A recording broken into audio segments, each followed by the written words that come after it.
उपनगर में रहने वाला भीमा अपनी पत्नी कमला और 6 महीने की बेटी रोमा के साथ रहता था। वो रोज नदी से मछलियां पकड़कर लाता और उन्हें बाजार में बेचकर अपने परिवार का भरण पोषण करता था। एक दिन भीमा अपनी पत्नी से बोला, अब आज थोड़ी तबीयत ठीक नहीं लग रही है। मैं सोच रहा हूँ कि नदी पर ना जाऊं और घर पर आराम कर लूं। तुम्हें तो कभी सर दर्द होता है, कभी पैर दर्द, सिर्फ काम पर ना जाने का बहाना देखते हो। नहीं कमला, मैं सच कह रहा हूँ, आज तबीयत ठीक नहीं लग रही। ठीक है, मत जाओ। आज मेरी भी तबीयत खराब है। मैं भी घर का कोई काम नहीं करूंगी, सिर्फ आराम करूंगी। अच्छा, तुम नाराज मत हो, मैं काम पर जाता हूँ।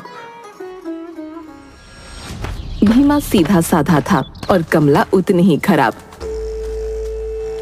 वो भीमा से लड़ने का कोई मौका नहीं छोड़ती।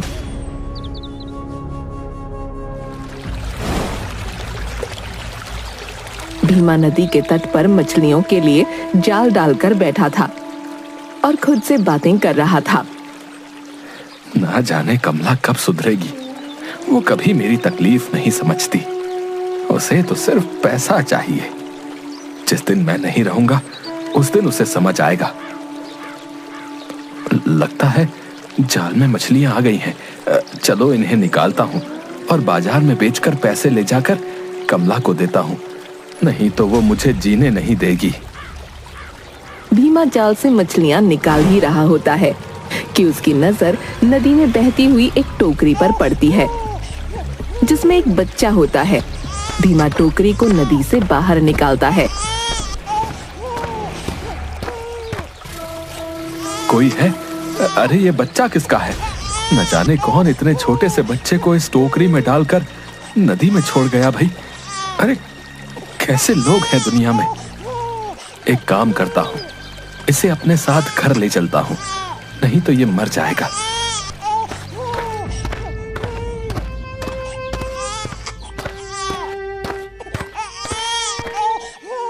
कमला कहाँ हो? देखो मैं क्या लाया हूँ। इतना शोर क्यों मचा रखा है? आज तुमने नदी से घर आने में देर कर दी। कब बाजार जाओगे? कैसे पैसे लेकर आओगे? तुम्हें तो सिर्फ पैसों की ही पड़ी रहती है। ये देखो, आज नदी में किसी ने इस छोटे से बच्चे को एक टोकरी में डालकर छोड़ दिया था। जिसका बच्चा है, अगर उसने छोड़ दिया तो तुम इसे क्यों ले आए? तुम कैसी बातें कर रही हो? अगर मैं इसे घर नहीं लाता तो क्या वहां नदी में मछलियों का चारा बनने के लिए छोड़ देता है? इस बच्चे को मछली खाए या शेर खाए, मुझे क्या करना है? इस मुसीबत को मैं ना रखूंगी अपने घर में। बहुत हो गया कमला, मैंने आज तक तुम्हारी हर बात मानी है और अब तुम मेरी एक बात ध्यान से सुनो। ये बच्चा इस घर में ही रहेगा और रोमा के साथ हम इसे भी पालेंगे। इस बारे में मुझे कोई बात नहीं करनी है। कमला ने भीमा को पहली बार इस तरह गुस्से में बात करते देखा था, इसलिए उसने कुछ नहीं कहा और बच्चे को रखने के लिए तैयार हो गई। भीमा ने बड़े प्यार से उस बच्चे का नाम सोमा रखा। धीरे धीरे समय के साथ रोमा और सोमा दोनों बड़े होने लगे। एक दिन, पिताजी, क्या मैं भी आपके साथ नदी पर मछलियां पकड़ने चल सकती हूँ? क्यों बेटा, तुम्हें मछलियां पकड़ना सीखना है? जी पिताजी, मैं भी आपकी तरह एक मछुआरा बनना चाहती हूँ। बेटा, अभी तुम छोटी हो। अभी तुम अपनी बहन रोमा के साथ खेलो। जब बड़ी हो जाना तब चलना। अगर जाना चाहती है तो आप ले क्यों नहीं जाते? अच्छा ही है, पिता का काम सीख लेगी तो आपका काम हल्का हो जाएगा।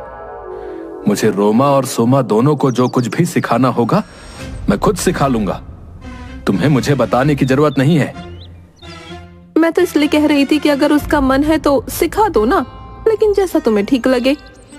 कमला सोमा को बिल्कुल पसंद नहीं करती थी, लेकिन भीमा की वजह से वो मजबूर थी। रोमा का स्वभाव उसकी माँ कमला की तरह था, जबकि सोमा स्वभाव में बिल्कुल भीमा जैसी थी, नेक दिल और दयावान। एक दिन अचानक भीमा की मृत्यु हो जाती है।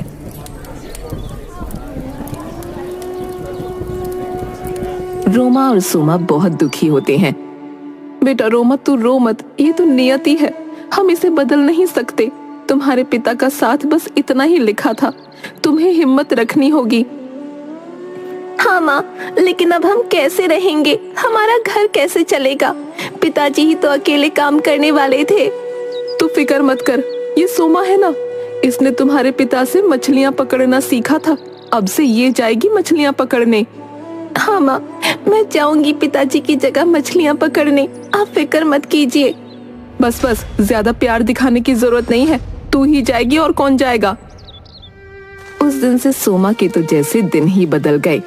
कमला उससे घर का सारा काम करवाती, मछली पकड़ने और घर के लिए पानी लेने नदी पर भेजती, लेकिन उसे हमेशा खाना बहुत थोड़ा सा देती। एक दिन नदी पर पानी भरने गई सोमा वहां बैठकर रो रही थी। पिताजी, आप मुझे छोड़कर क्यों चले गए? मुझे आपकी बहुत याद आती है। आपके सिवा कोई मुझसे प्यार नहीं करता। माँ तो मुझे ठीक से खाना भी नहीं देती। मैं क्या करूँ पिताजी?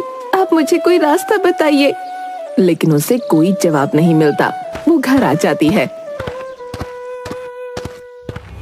आ गई महारानी, नदी से पानी भरकर लाने में इतना वक्त लगता है क्या?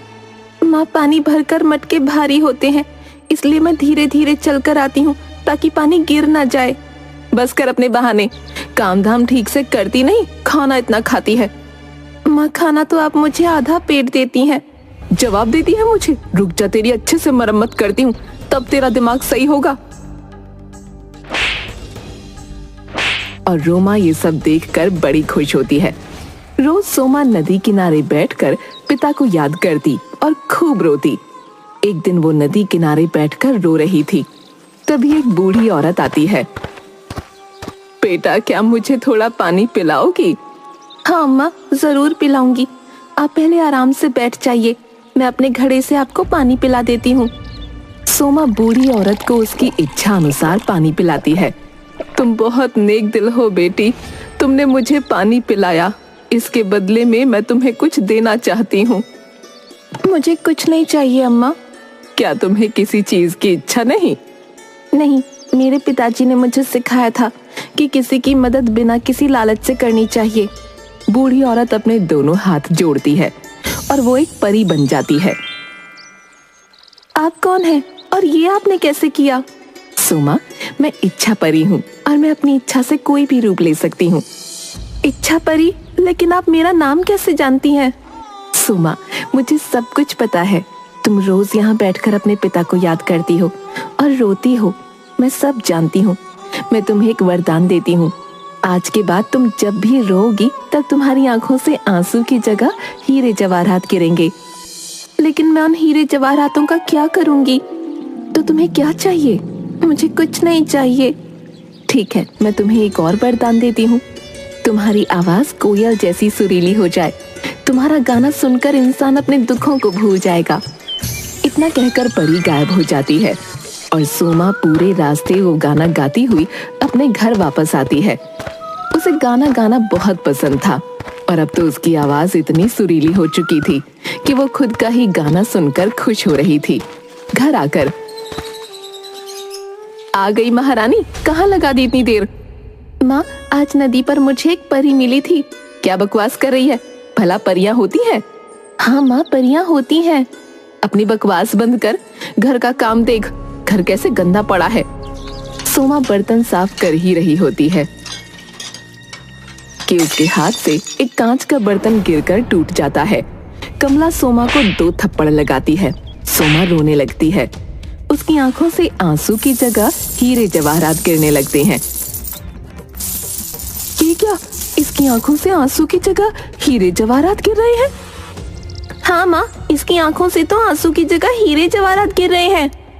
बताइए कैसे हो रहा है सब? सोमा खुद को संभालती है। माँ, मैंने आपसे कहा था ना, आज मुझे नदी पर एक परी मिली थी। उस परी ने मुझे आशीर्वाद दिया कि अब से जब भी मैं रोऊंगी मेरी आंखों से आंसू की जगह हीरे जवाहरात गिरेंगे। रोमा, आज नदी पर पानी भरने तू जाएगी, वहाँ बूढ़ी औरत को पानी पिलाकर तू भी वरदान ले आना। मैं जाऊंगी नदी पर, लेकिन मटका बहुत भारी होता है, मैं कैसे उठाकर लाऊंगी? तो ये छोटा सा मिट्टी का बर्तन लेकर जा और बूढ़ी औरत को इससे पानी पिलाना। रोमा वो मिट्टी का बर्तन लेकर नदी किनारे जाती है। परी अपने असली रूप में ही रोमा के सामने आती है।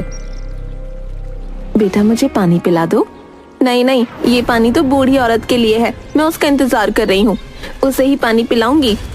तुम कितनी बदतमीजी से बात करती हो, क्या तुम्हारे घर वालों ने तुम्हें तमीज नहीं सिखाई? तुम मेरा समय मत खराब करो, यहाँ से चली जाओ। वैसे ही इतनी दूर चलकर आई हूँ, थक गई हूँ, ऊपर से तुम मुझे परेशान कर रही हो। तुम सच में बहुत बदतमीज लड़की हो। मैं बद्दुआ देती हूँ, अब से जब तुम अपना मुंह खोलोगी तुम्हारे मुंह से कौवे की आवाज निकलेगी। परी गायब हो जाती है। रोमा रोती रोती घर जाती है। क्या बात है बेटा, तुम रो क्यों रही हो? रोमा जैसे ही मुंह खोलती है कौवे की आवाज आने लगती है। तुम्हारी आवाज को क्या हुआ? रोमा लिखकर कमला को सारी बात बताती है।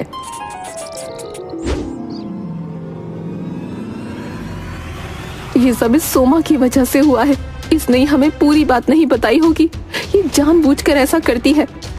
नहीं माँ, मैंने सब कुछ सच सच बताया था। कमला सोमा को मारकर घर से बाहर कर देती है। मैं क्या करूं? माँ को हमेशा मेरी ही बात गलत लगती है, भला मैं क्यों अपनी बहन का बुरा चाहूंगी। सोमा घर के बाहर पेड़ के नीचे लेट जाती है। थोड़ी देर बाद गाना गाने लगती है। परी के वरदान से वो अपना सारा दुख भूल जाती है। तभी वहां से रूपनगर का राजकुमार गुजर रहा होता है। वो सोमा की आवाज सुनकर आता है। उधर सोमा का गाना सुनकर कमला भी घर का दरवाजा खोल देती है और सोमा को घर के अंदर ले लेती है। घर में कोई है क्या? हाँ, किससे मिलना है? कौन हो तुम? मैं इस नगर का राजकुमार हूँ और यहाँ पर एक सुरीले गाने की आवाज सुनकर आया हूँ। वो गाना कौन गा रहा था? कमला अंदर आती है और रोमा को बाहर ले जाकर राजकुमार के सामने खड़ा कर देती है। राजकुमार, ये मेरी बेटी रोमा है, यही गाना गा रही थी। आपकी आवाज बहुत सुरीली है, आप बहुत अच्छा गाना गाती हैं। आपकी जादुई आवाज सुनकर मैं अपने सारे दुख भूल गया। क्या आप मुझसे विवाह करेंगी? कमला रोमा को चुप रहने का इशारा करती है। जरूर करेगी राजकुमार जी, इसके तो भाग्य खुल गए जो आप स्वयं विवाह का प्रस्ताव लेकर आए हैं। राजकुमार और रोमा के विवाह की तैयारियां शुरू हो जाती हैं। विवाह वाले दिन राज दरबार में सब विवाह के लिए उपस्थित थे। तभी मंत्री जी बोले, महाराज, आज बड़ा ही खुशी का दिन है। हमारे राजकुमार का विवाह हो रहा है और इस विवाह में शामिल होने के लिए दूर देश के राजा रानियां और हमारी प्रजा आई हुई है। अगर आपको उचित लगे तो मैं अपनी प्रजा की तरफ से एक अनुरोध करना चाहता हूं। बताइए मंत्री जी, आप क्या कहना चाहते हैं? महाराज, हमारी प्रजा चाहती है कि राजकुमार अपनी होने वाली राजकुमारी के जिस गुण के कायल हैं, उसकी एक झलक उन्हें भी मिले। जरूर मंत्री जी, आप सब एक बार रोमा की सुरीली आवाज सुन लेंगे तो अपने सारे दुख भूल जाएंगे। ये सब बातें सुनकर कमला और रोमा दोनों परेशान हो जाती हैं, क्योंकि इतने दिनों से जब भी राजकुमार रोमा से गाना गाने को कहता तो रोमा सिर्फ अपना मुंह चलाती और कमला सोमा से गाना गवाती थी। रोमा गाना घूम घूम कर गाती, जिसके कारण राजकुमार को कभी उस पर शक नहीं हुआ। पर आज उसकी पोल खुलने वाली थी। महाराज, इतने बड़े राज्य के राजकुमार की होने वाली पत्नी अपनी प्रजा के सामने गाना गाए, क्या ये उचित लगता है आपको? बिल्कुल उचित है। हम अपनी प्रजा को हमेशा अपने परिवार की भांति मानते हैं और अगर हमारी होने वाली वधू अपने परिवार के सामने अपने गुण को प्रस्तुत करेगी तो इसमें कोई शर्म की बात नहीं है। रोमा चुप थी। तभी, महाराज, प्राणों के लिए जीवन दान मांगता हूँ, लेकिन ये लड़की और इसकी माँ दोनों ही झूठे हैं। ये कभी किसी के सामने गाना नहीं गाएगी। मंत्री जी, आप क्या कहना चाहते हैं? महाराज, जब राजकुमार ने हमें इस लड़की के बारे में बताया तो मेरे मन में भी इस बात को परखने की उत्सुकता हुई। कि क्या सच में किसी की आवाज में इतना जादू हो सकता है कि उसकी आवाज सुनने मात्र से हम अपना दुख भूल जाएं? बस अपनी यही उत्सुकता शांत करने के लिए मैं इस लड़की के घर गया, परंतु मैंने वहां जो देखा वो देखकर तो मेरे होश ही उड़ गए। आपने क्या देखा मंत्री जी? महाराज, ये लड़की तो बोलती भी कौवे जैसा है, इसकी आवाज कौवे जैसी है। मंत्री जी, ये आप क्या कह रहे हैं? मैंने खुद रोमा की आवाज सुनी है, और एक बार नहीं कई बार सुनी है। ये बहुत सुरीला गाती है। राजकुमार, मुझे क्षमा कीजिएगा, परंतु आपने जो आवाज सुनी वो रोमा की नहीं बल्कि इसकी बहन सोमा की थी। मैं सच कह रहा हूं, रोमा तो कौवे की आवाज में बोलती है। महाराज रोमा को बोलने का आदेश देते हैं। बेचारी रोमा महाराज के डर से अपना मुंह खोलती है, और जैसे ही मुंह खोलती है कौवे की आवाज आने लगती है। सभा में सभी लोग अपने कानों पर हाथ रख लेते हैं। इस लड़की को गिरफ्तार कर लो और इसे कैद खाने में डाल दो। इसने न सिर्फ हमारे राजकुमार को धोखा दिया बल्कि हम सबको भी अंधेरे में रखा। महाराज, मैं आपके हाथ जोड़ती हूँ, भगवान के लिए मेरी बहन को माफ कर दीजिए और इसे कैद खाने में मत डलवाइए। ये सब मेरी गलती है।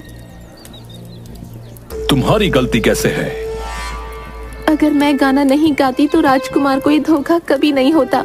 इसलिए अगर आपको सजा देनी है तो मुझे दीजिए, पर मेरी बहन को छोड़ दीजिए। तुम इस राज्यसभा में गाना गाओ, क्या पता तुम भी झूठ ही बोल रही हो।